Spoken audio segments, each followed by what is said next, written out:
Alright guys, balik lagi sama Ketua Sekte. Gimana kabar teman-teman semuanya? Baik-baik aja ya kan? Nah, di video kali ini kita akan kembali melanjutkan pembahasan alur cerita Donghua Perfect World episode 252 ya guys ya. Buat teman-teman yang baru gabung, Abang Frank saranin nonton dulu pembahasan alur cerita episode sebelumnya supaya kalian enggak gagal paham ngikutin kelanjutan alur cerita di episode kali ini. Untuk linknya udah ada di kolom deskripsi. Oke lah, nggak usah kebanyakan drama lagi di awal video. Langsung aja simetriskan posisi rebahan. Inilah waktunya kita baku hantam.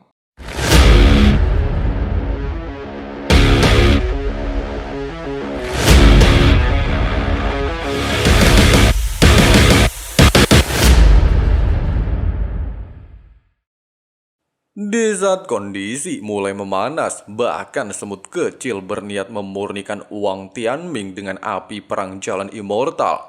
Patroli keluarga Wang tiba-tiba saja muncul di lokasi tersebut dan meminta semut kecil untuk melepaskan murid klan Wang. Namun sayangnya, King Zihao menolak permintaan tersebut dengan alasan jika uang Tianming telah merampas harta Akademi Tiansheng. Merasa kesal dengan hal tersebut, naga patroli keluarga Wang lantas menunjukkan diri bernama Wang Kan. Dia juga memberikan 3 tarikan nafas untuk melepaskan Tianming. Jika tidak, maka Wang Kan tidak akan segan-segan menghancurkan jiwa primordial mereka berdua.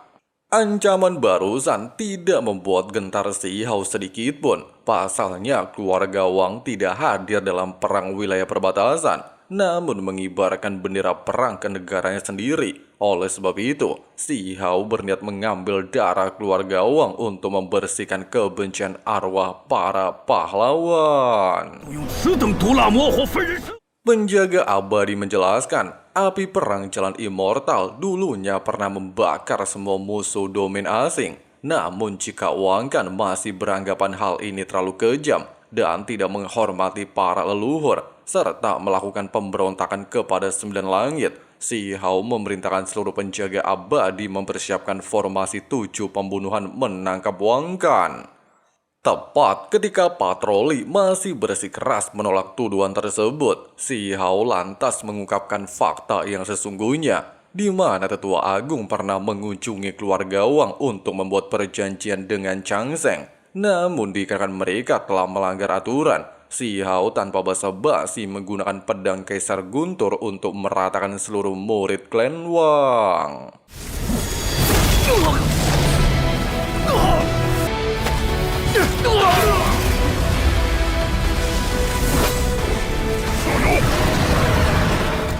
Dalam kondisi terluka parah, serta markas klan Wang telah menyebar luas di seluruh wilayah langit, Wang Kan berniat mengirim sinyal bantuan. Dengan begitu, Akademi Tiansheng akan mengalami bencana besar. Ucapan barusan langsung dibantah seorang murid. Pasalnya, klan Wang telah menyalahgunakan patroli untuk merampas metode rahasia dan harta karun mereka, sehingga hukuman yang pantas adalah kematian. Singkatnya, demi bisa menuntut keadilan atas tindakan klan Wang, Zihao bersama pasukannya telah mendatangi semua wilayah markas klan Wang, bahkan tanpa ragu membantai seluruh murid klan Wang.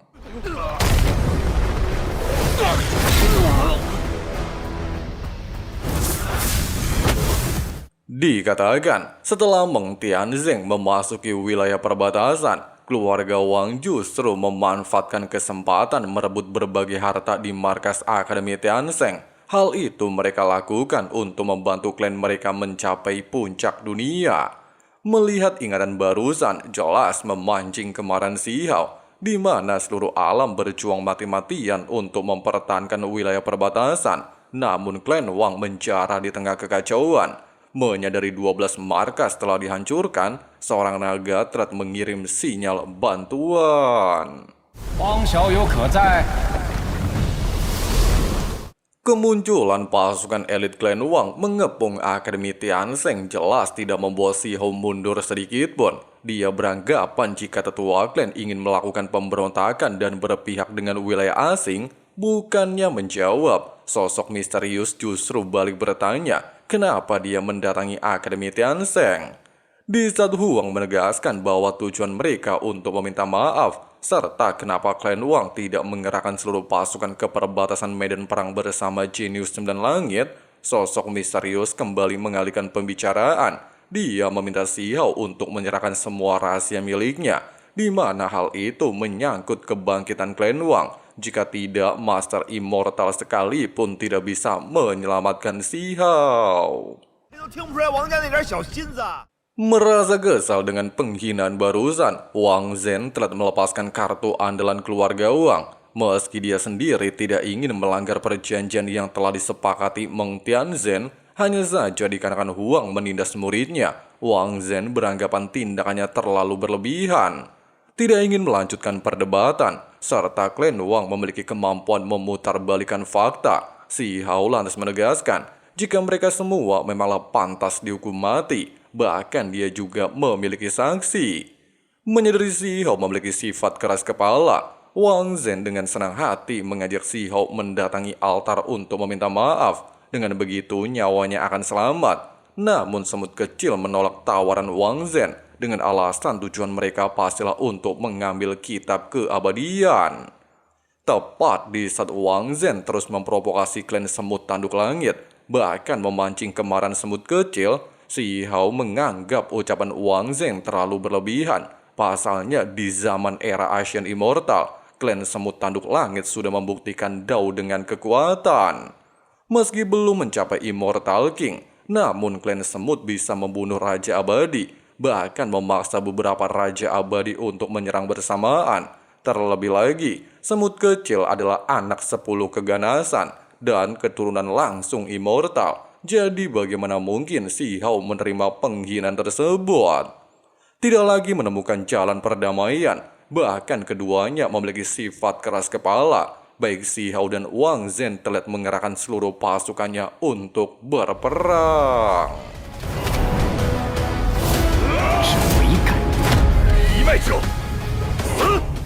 Pertempuran tersebut kembali mengingatkan penjaga abadi ketika mengikuti perang besar Asian Immortal. Mereka adalah pasukan pribadi Kaisar Semut Langit dan melewati berbagai macam pertarungan melawan domain asing di medan perang. Namun hari ini, penjaga abadi tidaklah menyangka lawan yang mereka hadapi bukanlah domain asing. Di momen ini, Wang Zhen terlihat memerintahkan pasukan membentuk formasi primal pemicu keganasan. Hal itu dia lakukan untuk memberantas iblis jahat alias penjaga abadi. Ucapan barusan jelas memancing kemarahan Si Hao, di mana penjaga abadi telah berjuang di era Asian Immortal. Namun kenapa Wang Zhen menyebut mereka iblis jahat? Perkataan Si Hao justru dianggap sebuah karangan cerita oleh Pak Tua Bangka. Pasalnya dia telah mengatakan tanpa bukti, sehingga dengan pasukan perang klan Wang, Pak Tua Bangka ingin membuktikan identitas penjaga abadi yang sesungguhnya.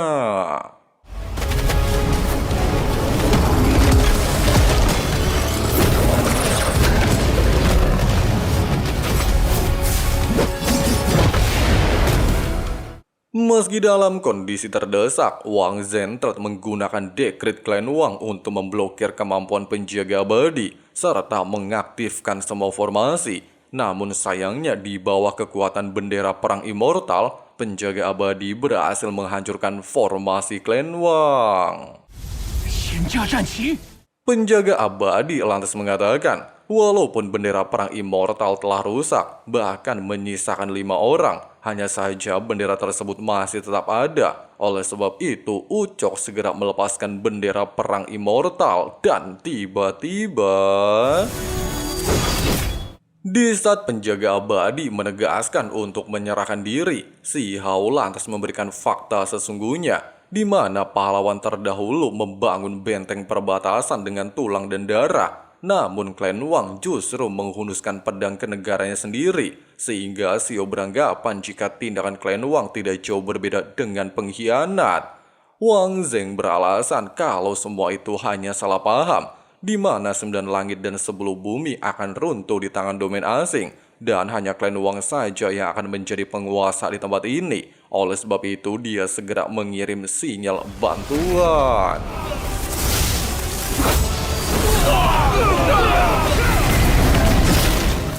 Hanya dalam waktu singkat, putra Wang Changsheng bernama Wang Er tiba di Akademi Tiansheng membawa pasukan. Meski anak-anaknya tidak mati di wilayah perbatasan, tapi dikarenakan telah mati dalam pertikaian internal, maka Wang Er berniat untuk membalaskan kematian tersebut. Ucapan barusan langsung dibantah oleh Si Hao. Dia menjelaskan fakta yang sesungguhnya, di mana keluarga Wang datang sendiri mencari kematian. Bahkan tombak Cheng Sheng sekalipun disalahgunakan bukan untuk menjaga wilayah perbatasan, melainkan untuk kepentingan pribadi.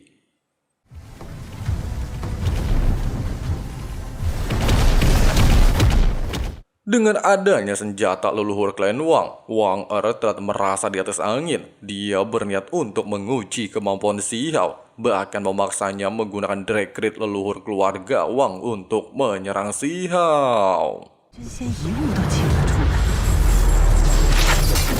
Tidak ingin berdiam diri serta gak pengen jadi bahan tontonan, semut kecil terlihat mengeluarkan tungku induk unsur untuk menyerap semua benda berharga keluarga Wang.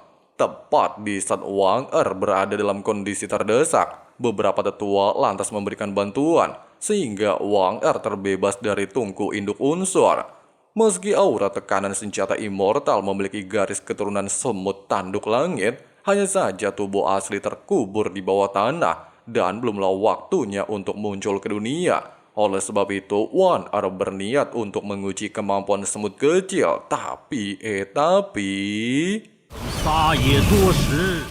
Meskipun kemunculan Meng Tianzeng sempat membuat Wang Er getar-getir, kenapa tetua agung masih di Akademi Tiansheng, namun dia tidak memperdulikannya, bahkan memerintahkan seluruh anggota untuk membunuh tetua agung.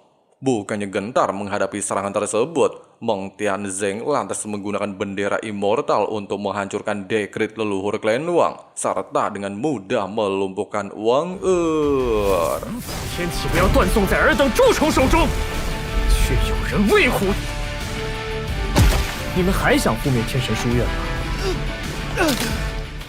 Nah guys, seperti itulah pembahasan alur cerita Donghua Perfect World episode 252-nya. Gimana pendapat kalian? Coba tulis di kolom komentar ya. Oke lah, segitu dulu untuk pembahasan kali ini. Sampai jumpa lagi di hari Jumat depan. Terima kasih banyak banget buat kalian yang udah nonton sampai habis. Jangan lupa dipencet tombol subrek-nya dan nyalain juga notifikasinya, supaya nggak ketinggalan video menarik lainnya. Di sini Ketua Sekte pamit undur diri dulu. See you and bye.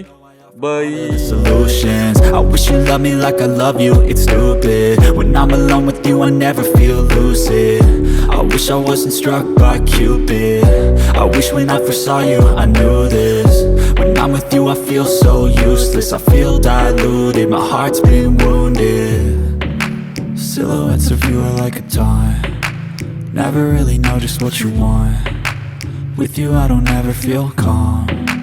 I can feel the sweat inside my palm. Play with me like cats and a string. You don't understand the pain it brings. You don't ever wanna give me wings. You don't ever wanna set me free.